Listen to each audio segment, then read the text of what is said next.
Hello बच्चों, तो चलिए यहाँ पर देखने वाले हैं हम लोग मोशन इन स्ट्रेट लाइन का।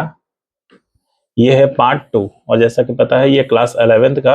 और यहाँ पर जो भी न्यूमेरिकल्स हम लोग देखने वाले हैं वो नीट और फिजिक्स का रहने वाला है। हाँ, तो अगर आप चाहते हैं कि डेली आपको नीट फिजिक्स के लिए वीडियो मिले तो सबसे पहले आप विद्या आपको कर लीजिए सब्सक्राइब, ताकि जो भी मैं वीडियो यहाँ पर अपलोड करूँ आप तक आसानी से पहुंच जाए और आपकी तैयारी अच्छे से हो।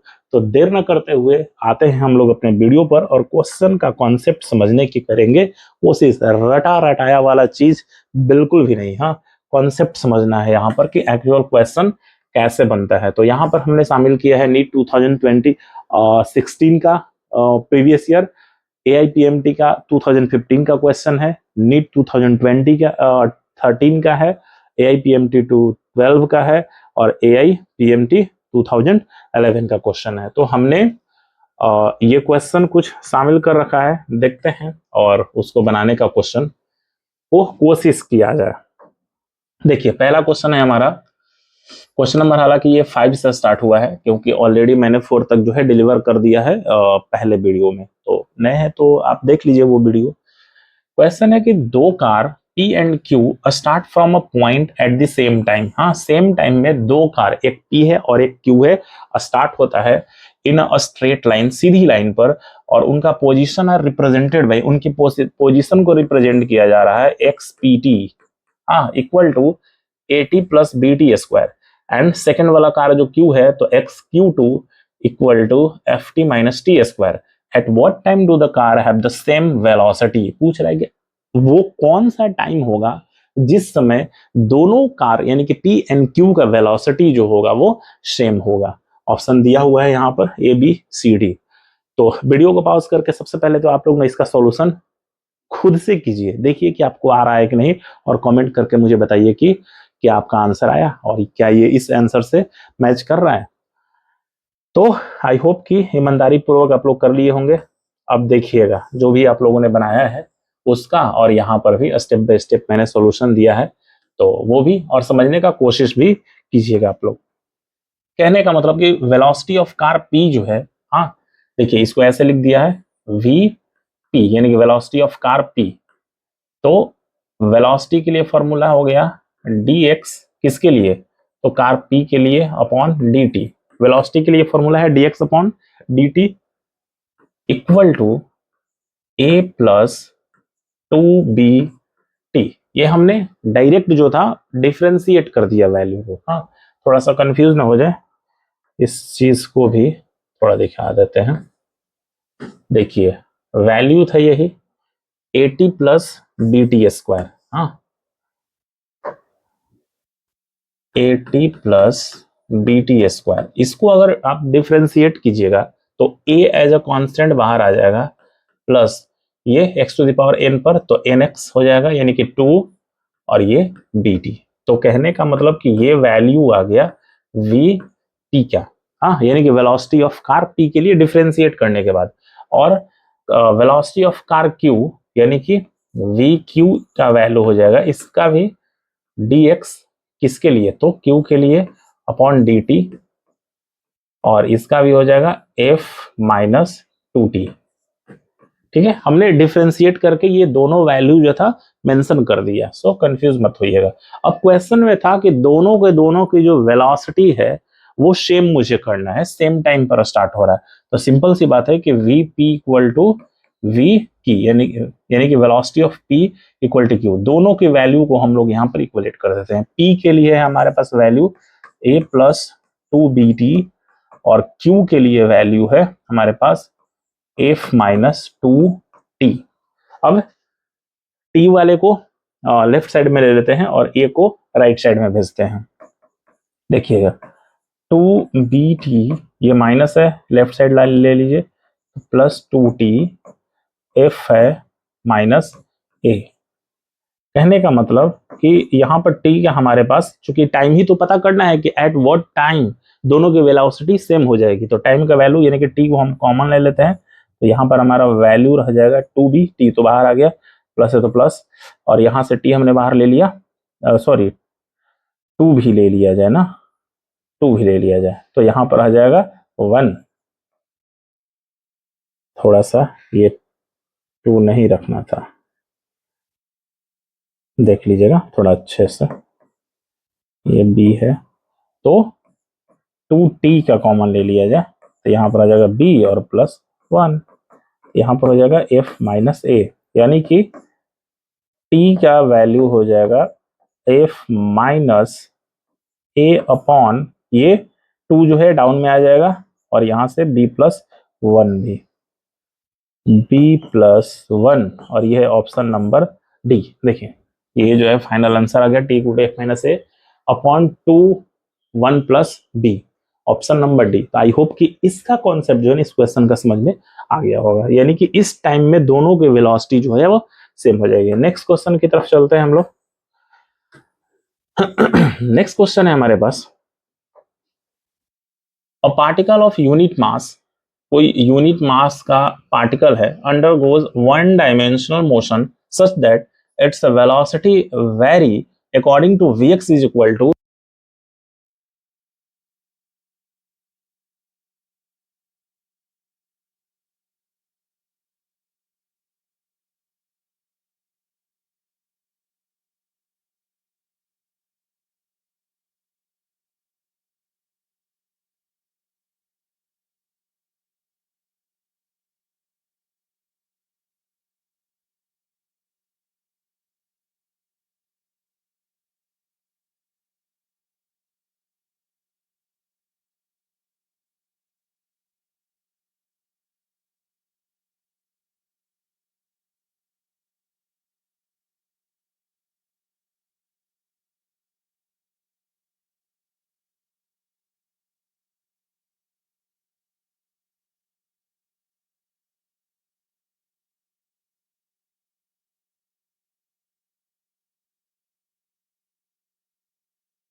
और ये है ऑप्शन नंबर बी, यानी कि -2n β² x⁴ (4n - 1).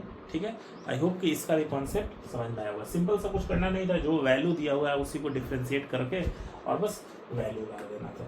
चलिए नेक्स्ट चलते हैं क्वेश्चन की तरफ। क्वेश्चन नंबर 7 है हमारा, कह रहा है कि द डिस्प्लेसमेंट, और ये भी 2013 का है, नीट का ही क्वेश्चन है। कह रहा है कि द डिस्प्लेसमेंट x जो कि मीटर में है of a particle mass m जो कि kg में है, moving in one dimension under the action of force is related to the time t in जो कि सेकंड में है, और t इक्वल टू वैल्यू दिया हुआ है। मेन गेम ये इसी पर है। Root x plus 3। The displacement of the particle क्या होगा when its velocity is 0। Question फिर से एक बार, द डिस्प्लेसमेंट एक्स जो कि मीटर में of the particle mass m है, वन डायमेंशन में वो मूव कर रहा है under the action of force, अगर कुछ फोर्स उस पर अप्लाई किया जा रहा है तो। अब ये इसका टाइम दिया हुआ है रूट एक्स प्लस 3, तो पूछ रहा है कि डिस्प्लेसमेंट क्या होगा जब वेलोसिटी इज 0। तो ये याद रखिएगा रूट एक्स प्लस 3, और इसी पर सारा गेम होने वाला है। बस सिंपल से इसको डिफरेंशिएट कर देंगे और आंसर हाथ में। चलिए हम लोग देखते हैं इसका solution step by step. Concept समझिए आप लोग। क्वेश्चन है t equal to root x plus 3 है। हाँ, अब क्या किए हमने कि रूट एक्स को यही रहने दिया, रूट एक्स को यही रहने दिया, और 3 को लेफ्ट साइड में लिया, तो 3 यानी कि t माइनस 3 आ गया हमारे पास वैल्यू। अब एस्पायरिंग ऑन बोथ से, यानी कि ये दोनों वैल्यू को एस्पायर कर दिया, तो रूट एक्स का स्क्वायर एक्स और t माइनस 3 का स्क्वायर यहाँ पर हमने लिख दिया। इसको स्क्वायर नहीं करना है नॉर्मली। अब क्या करना है, यहीं पर हम लोग कर देंगे डिफ्रेंशिएट। हाँ, differentiate with respect to x, तो कीजिए। तो ये वाला पार्ट आ जाएगा dx by D T, dx by में dt, और ये जो है 2x to the power n पर, तो फॉर्मूला क्या होता है n, देखिए x to the power n पर फॉर्मूला होता है n और x to the power n minus 1, तो यहाँ पर 2 आ गया, फिर x यानी कि t माइनस 3 का पावर 2 माइनस 1 करेंगे तो 1 ही आएगा। फिर ये का स्टेप और ले लिया जाए, 2t माइनस 3। हाँ, अब कह रहा है कि वैल्यू को 0 से इक्वलेट कर दीजिए, तो कर देते हैं। तो आ जाएगा t माइनस 3, 2 राइट साइड जाएगा 0/2, तो 0, यानी कि t का वैल्यू जो है वो आ गया 3। ठीक है, यहाँ तक। अब सिंपल सा, कुछ नहीं करना है, बस वैल्यू को पुट कर देना है। हाँ, फिर से वही वैल्यू, तो कहने का मतलब कि यहाँ पर हमारा आया हुआ था, क्या आया था, t माइनस x का वैल्यू जो था, x का जो वैल्यू था वो था t माइनस 3 का होल स्क्वायर। t का वैल्यू आ गया 3, तो 3 माइनस 3 का होल स्क्वायर यानी कि 0, और ये है option number D. I hope इसका कॉन्सेप्ट समझ में आ गया होगा। चलते हैं हम लोग नेक्स्ट क्वेश्चन नंबर 8 की तरफ, और ये AIPMT का 2012 का क्वेश्चन है। क्वेश्चन है कि the motion of a particle along a straight line is described by the equation 8 + 12t - t cube, where x is in meter, t is in a second. The retardation of the particle when its velocity become 0। Same उसी के जैसा question है, वहाँ पर acceleration कह रहा है, यहाँ पर रिटार्डेशन। याद रखिएगा, एक्सेलरेशन पॉजिटिव माना जाता है आगे की तरफ, और रिटार्डेशन जो है नेगेटिव माना जाता है, यानी कि बैक की तरफ, पीछे की तरफ। तो चलिए यहाँ पर भी देख लिया जाए क्वेश्चन, सेम प्रोसेस है। हाँ, गेम यही से x = 8 + 12t - t क्यूब का हमें